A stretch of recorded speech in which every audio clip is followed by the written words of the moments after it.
ఓం నమ శివాయ. నమో కాళభైరవాయ నమ. విధాత టీవీ ప్రేక్షకులకు అందరికీ కూడా నూతన సంవత్సర శుభాకాంక్షలు. క్రోధినామ సంవత్సరంలో అందరికీ అన్ని రాసుల వారికి కూడా శుభ ఫలితాలు పొందాలని మనస్ఫూర్తిగా ఆ కాళభైరవుని ప్రార్థిస్తూ మీ విశ్వసాయి గురూజీ. ఈ సంవత్సరం ఎలా ఉంటుంది, మీ రాసుల వారికి ఎలా ఉండబోతుంది? అయితే నేచర్ను మనం తీసుకుంటే ఈ ప్రకృతి స్వభావాన్ని ఇక్కడ రాజు కుజుడవటం, మంత్రి శనవటం, అందులో క్రోధినామ అంటే కాస్త ఉద్రేక పూరితమైనటువంటి వాతావరణం కూడా కనిపిస్తుంది. మనకి ప్రపంచంలో యుద్ధాలు కావచ్చు, లేకపోతే కలహాలు కావచ్చు, ప్రభుత్వంతో కూడా కొట్లాడే పరిస్థితి కావచ్చు, ఇలా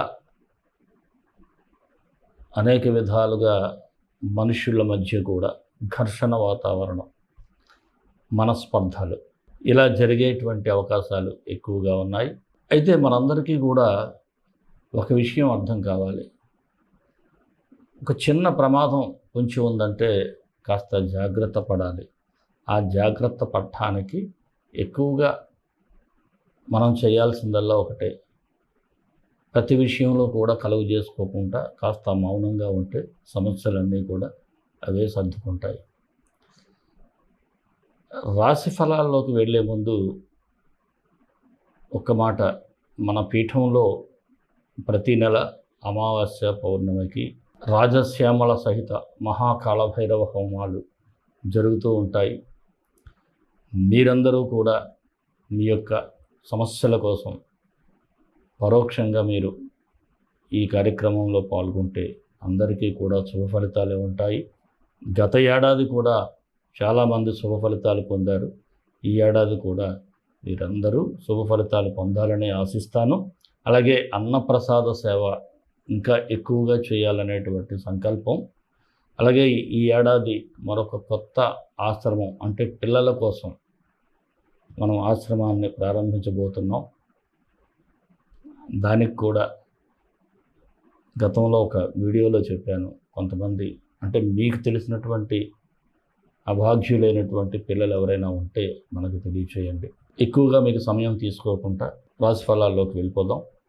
మన ఛానల్ ఎవరైనా సరే సబ్స్క్రైబ్ చేసుకోకపోతే సబ్స్క్రైబ్ చేయండి. పక్కనే ఉన్న గంట సింబల్ నొక్కినట్లయితే ప్రతి నోటిఫికేషన్ మీకు అందుతుంది.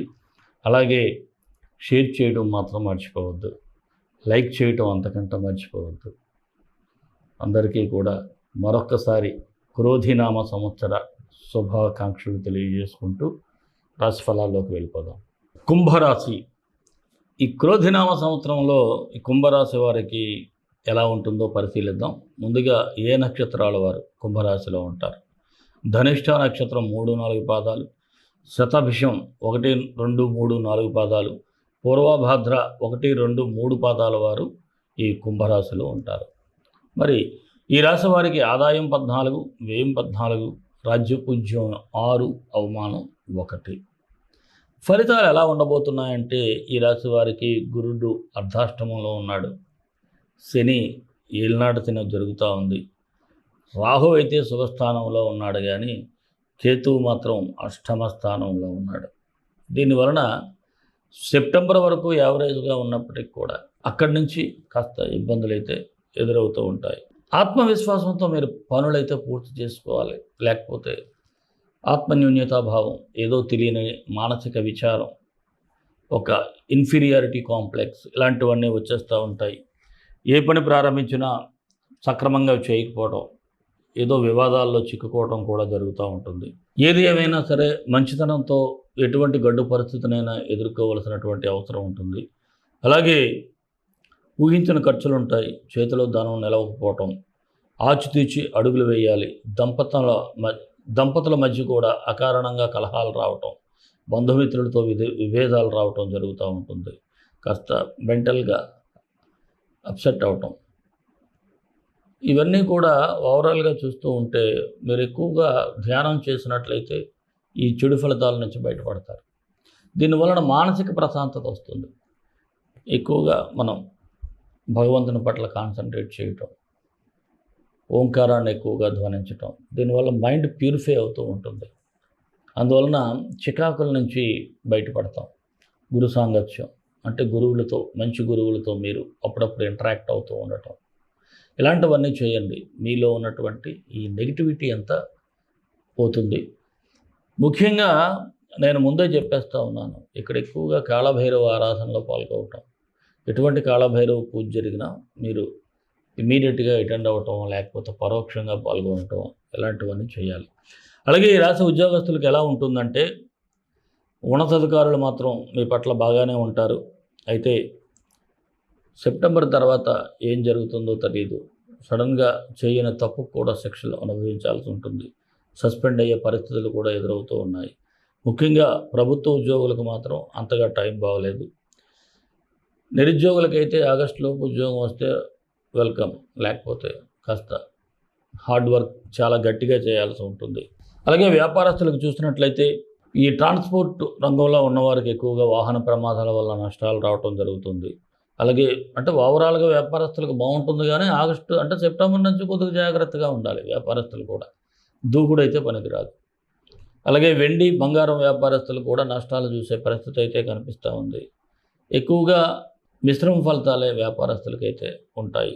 ఈ కుంభరాశి విద్యార్థులకు చూసినట్లయితే ఈ ఏడాది మీకైతే కాస్త బాగానే కనిపిస్తూ ఉంది. విద్యార్థులకైతే అనుకున్న కళాశాలల్లో సీట్లు సాధించడం, మంచి ర్యాంకులు రావటం, విదేశాల్లో చదువుకోవాలి అనుకునే వారికి కూడా మీకు మంచిగా మీ సీట్లు రావటం జరుగుతూ ఉంది.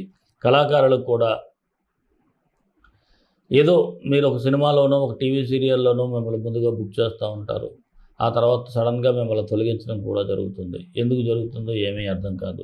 కాకపోతే కాస్త ఓపికగా, ఓర్పుగా, నేర్పుగా నెగ్గుకుంటూ వచ్చినట్లయితే నిదానంగా ఒక పెద్ద వేషం కూడా చిన్న వేషంతోనైనా సరిపెట్టుకునేటువంటి పరిస్థితులు అయితే ఉంటాయి. ఆర్థిక పరంగా కాస్త ముందుకు వెళ్తూ ఉంటారు. అలాగే ఈ కుంభరాశి వారికి, వ్యవసాయదారులకు ఎలా ఉంటుంది అంటే, మొదటి పంట కాస్త కనిపించినప్పటికి కూడా రెండో పంటలో ఇబ్బందులు పడేటువంటి పరిస్థితులు ఉంటాయి. అప్పులను మాత్రం తీర్చడానికి కష్టపడాల్సి వస్తుంది. అలాగే రాజకీయ నాయకులకి చూసినట్లయితే చాలా జాగ్రత్తగా ఉండాలి. ఎలక్షన్స్లో కూడా గెలుపు అంత ధీమా కాదు. చాలా పక్కనున్నాడే మీకు దెబ్బేసే పరిస్థితులు ఉంటాయి. ఇవన్నీ కూడా చాలా జాగ్రత్తగా చూసుకోవాలి. ఎవరి మాట పడితే వారి మాట నమ్మేయకూడదు. డబ్బు చూస్తే ఖర్చు అయిపోద్ది. ఆస్తులు పొతులు పెట్టాల్సి వస్తుంది. అందువల్ల కొద్దిగా జాగ్రత్తగా ఉండాలి మీరు, రాజకీయ నాయకులందరూ కూడా. ఇంకా ఓవరాల్గా చూసుకున్నట్లయితే సెప్టెంబర్ ముందు వరకు ఒకలా ఉంటుంది, సెప్టెంబర్ తర్వాత మరొకలా ఉంది. ఏదైనా ఆత్మవిశ్వాసం, దైవ చింతన, భగవంతుని మీద భారం పెట్టడం, మంచి గురువు ద్వారా మీరు బ్లెస్సింగ్స్ పొంది ఆశీస్సులతో మీరు ముందుకు వెళ్ళినట్లయితే బాగుంటుంది. అలాగే ఈ రాశివారు నవగ్రహ స్తోత్రాన్ని చదువుకోండి. ఆదిత్యాయ సోమాయ చ మంగళాయ బుధాయ చ గురు శుక్ర శనిభ్యశ్చ రాహువే కేతవే నమః. ఆదిత్యాయ సోమాయ మంగళాయ బుధాయ చ గురు శుక్ర శనిభ్యశ్చ రాహువే కేతవే నమః. ఈ నవగ్రహ స్తోత్రాన్ని చదువుకున్నట్లయితే డిస్క్రిప్షన్లో ఇస్తాను. ఏడాదంతా బాగానే ఉంటుంది. ముఖ్యంగా ఎక్కువగా కాళభైరవుని ఆరాధించినట్లయితే మీకు అన్ని శుభ ఫలితాలే ఉంటాయి. మరి మన ఇష్టదైవం కాళభైరవుడు, నిరంతరం పఠించేటువంటి మంత్రం కాళకాళాయ విద్మహే కాళాతీతాయ ధీమహి తన్నో కాళభైరవ ప్రచోదయాత్.